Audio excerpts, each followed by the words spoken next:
It's a new day on Deep Space Nine, and it looks like we're getting a secret visit from Ferengi Emperor Palpatine. Let's stow that for now, though, because Sisko's organised a little holiday with Jake and wants to give him the good news. It's not quite as well received as he'd have liked, as Jake would rather stay here and spend time with Eggnog. The budding friendship might be affecting Eggnog too, as he's playing about instead of earning. His dad, Rom, is pissed about it and thinks it's because of the school he's attending, but at least it gives him an excuse to offload the jobs he'd just been lumbered with by Quark. Those chores may all go out of the window anyway, as the new arrivals are heading for Quark's. The unhooded Ferengi introduces himself as Krax, and his father, the Emperor Palpatine-looking lad, is revealed to be the Grand Nagus. He's basically half Pope, half CEO, and he's the leader of the entire Ferengi Alliance. School's in, though not with our usual teacher. Keiko's not back yet, presumably still with her family back on Earth, and will be gone for another couple of weeks. And that leaves O'Brien in charge of giving lessons, apparently, which feels like a hell of a choice for the station's most overworked dog's body, but at least it's on point. Eggnog's not completed his homework and says his tablet was stolen by Vulcans. He even ropes Jake in to back him up, albeit very reluctantly. O'Brien doesn't buy it, but lets it pass. Over in Quark's, Rom is delighted at being visited by Grand Nagus Zek. He's the only one, as Quark assumes it'll be a precursor to him losing everything. He believes the Nagus is here to take over the business, and trying to decline isn't an option. Whatever the reason, Grand Nagus Zek isn't in a hurry to tell anyone. After making use of one of Quark's holographic fuck rooms, he retires for some rest before dinner with Quark. Maybe we'll find out then. The Grand Nagus may be getting some rest, but the word doesn't exist for O'Brien. Just because the school day is over doesn't mean he's finished. That's why he's in ops, fixing the OSHA violation that qualifies as a lift, and that means he has a chance to chat with Sisko. He doesn't go into specifics about what happened in the classroom, but warns Sisko that Eggnog might be bad news for Jake and to consider separating them, something Sisko thinks might not be an option given how close they've become. Back in Quark's, it's time for a meal. We have a little detour where our guests learn about Eggnog going to a human school, and one run by a female at that. The shame is too much for Rom, and he insists that Eggnog will never go again. With that out of the way, we get to the main order of business. Grand Nagus Zek has been doing a little checking up on Quark. That research says Quark is a weaselly, dishonest scumbag who once threw his own cousin to the lions for a deal gone sour, and that's exactly the sort of can-do bastardry that impresses Zek. So much so that he wants Quark's establishment. Not literally, but as a place to host a business conference, so important Ferengi can discuss how to exploit the most lucrative opportunity of their lifetime. You see, the Gamma Quadrant is full of potential new customers, and, perhaps more importantly, none of them have been warned about Ferengi. The uptick in Ferengi traffic to Deep Space Nine has been noticed, and a call to Odo confirms he's already taking precautions. Perhaps he'll need them. Arrangements for the Ferengi conference aren't as simple as they sound, as seating people who've swindled each other together is considered a faux pas. Once the jostling is over and the last guests arrive, Quark makes to leave, only for Zek himself to insist that he stay. The meeting is your standard affair of congratulatory waffle before talk turns to the wormhole.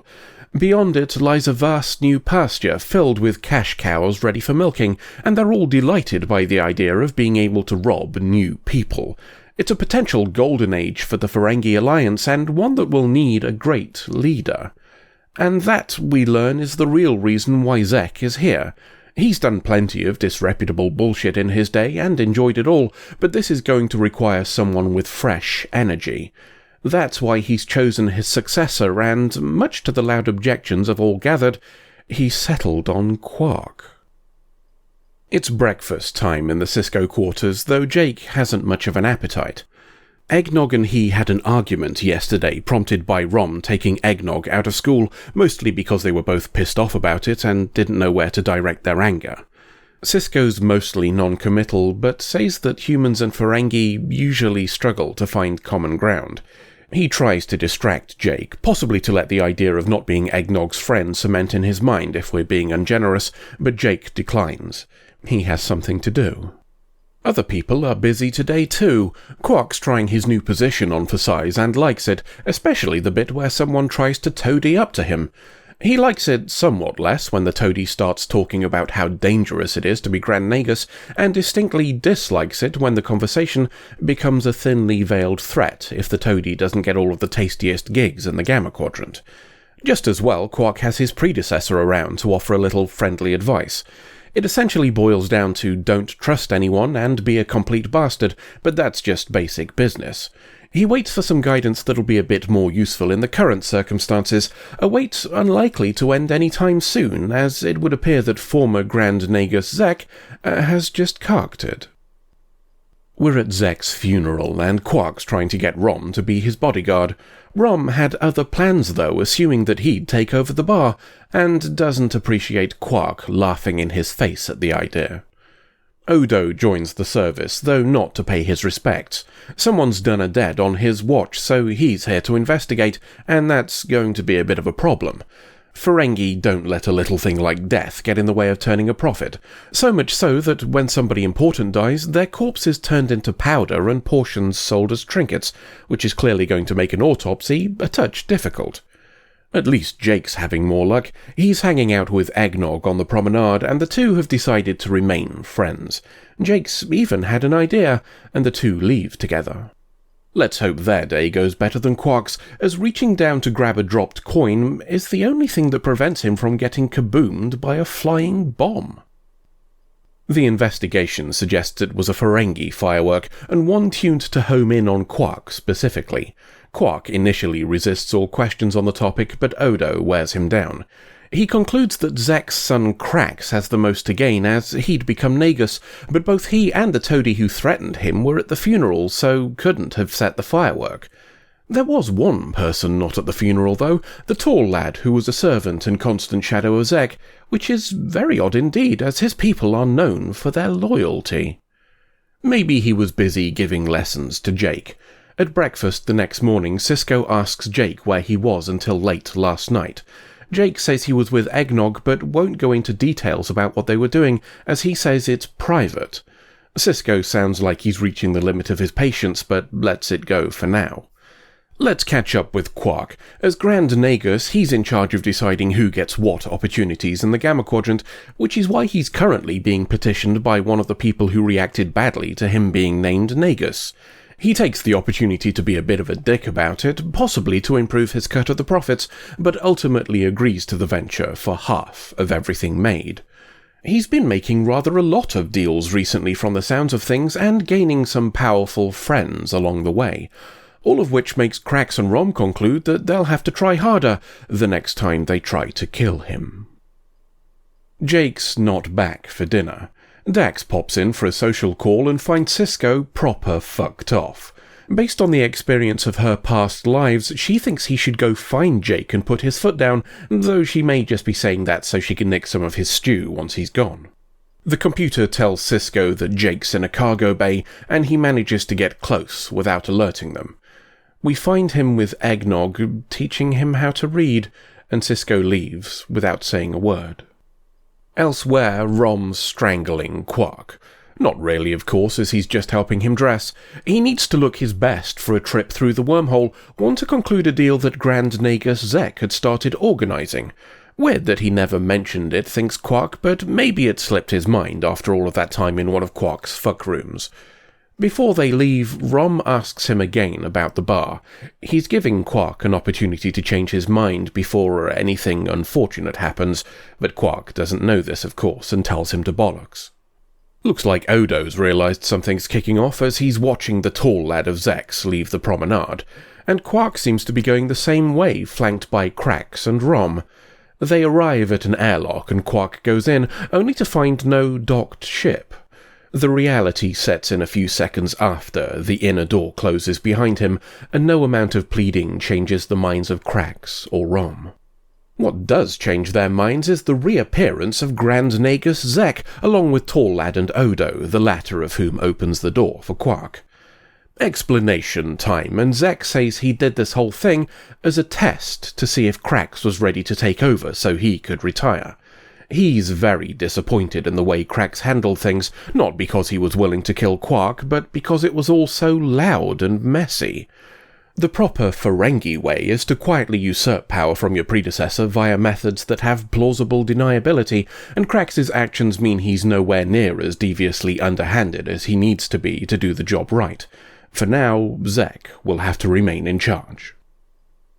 Quark is back to being just Quark again, but at least he still has his bar. Until Zek decides to come and take it away from him anyway. That leaves only Rom to deal with, and he awaits the expected punishment. Quark's not in a punishing mood, though. He's impressed that Rom was enough of a bastard to try and kill him, a streak of ruthlessness that Quark hadn't anticipated, and he seems happy to let the whole matter go, though I suspect he'll remember on payday. Jake and Eggnog are on the promenade watching the arse of a Vulcan in tight clothing, perhaps having learned their approach to dealing with women from Rick Berman. Sisko calls Jake over as he was waiting here to see him, and gives him a hug and a compliment. He sends Jake off to be with Eggnog, and will leave them to either ogle women or learn how to read, until the next adventure. And with those closing credits, Deep Space Nine has given us our first proper exploration of the Ferengi. We knew they were dodgy, of course, Quark's actions to date being precisely what you'd expect from largely unregulated turbo-capitalists, but this takes us a little deeper into the guts of it all. It's the first official outing of the Ferengi rules of acquisition, for example, the original mention of a how-to guide on the best way to rip people off, and an idea that would come to define the essence of the Ferengi. We get a hint at how their commercial instincts interact with other aspects of their culture too, with those discs of desiccated remains. The idea that a successful merchant becomes a commodity gives another nod to the reverence they place on material gains. But the star of the story, for me at least, is Wallace Shawn.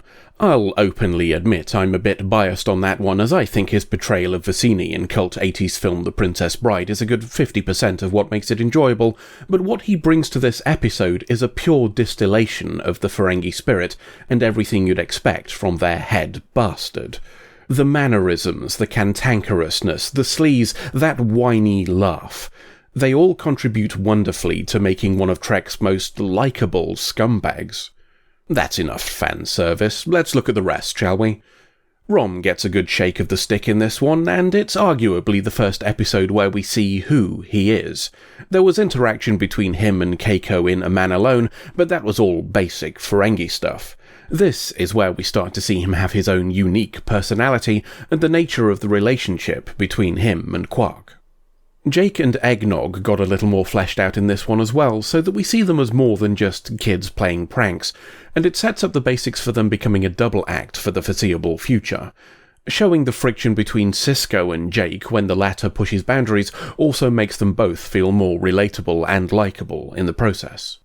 All in all, it's very much a family-oriented episode.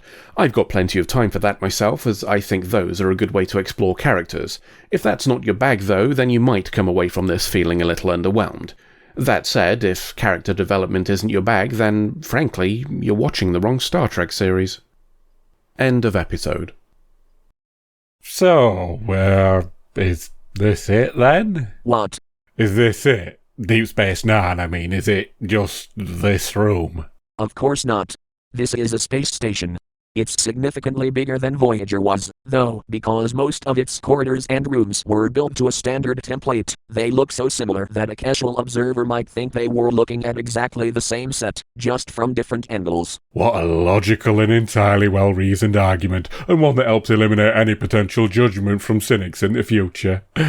Can we move on to somewhere else then, as I've got a bit of business to conduct? We could, but I'm not sure it's smart to try that before whoever brought us in with a tractor beam has come down here to make sure we're legit.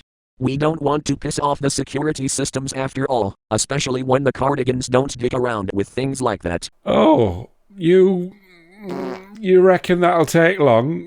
Only I wasn't joking about breaking the bog on the shuttle, and I've been clenching for about a week now. Oh, woof.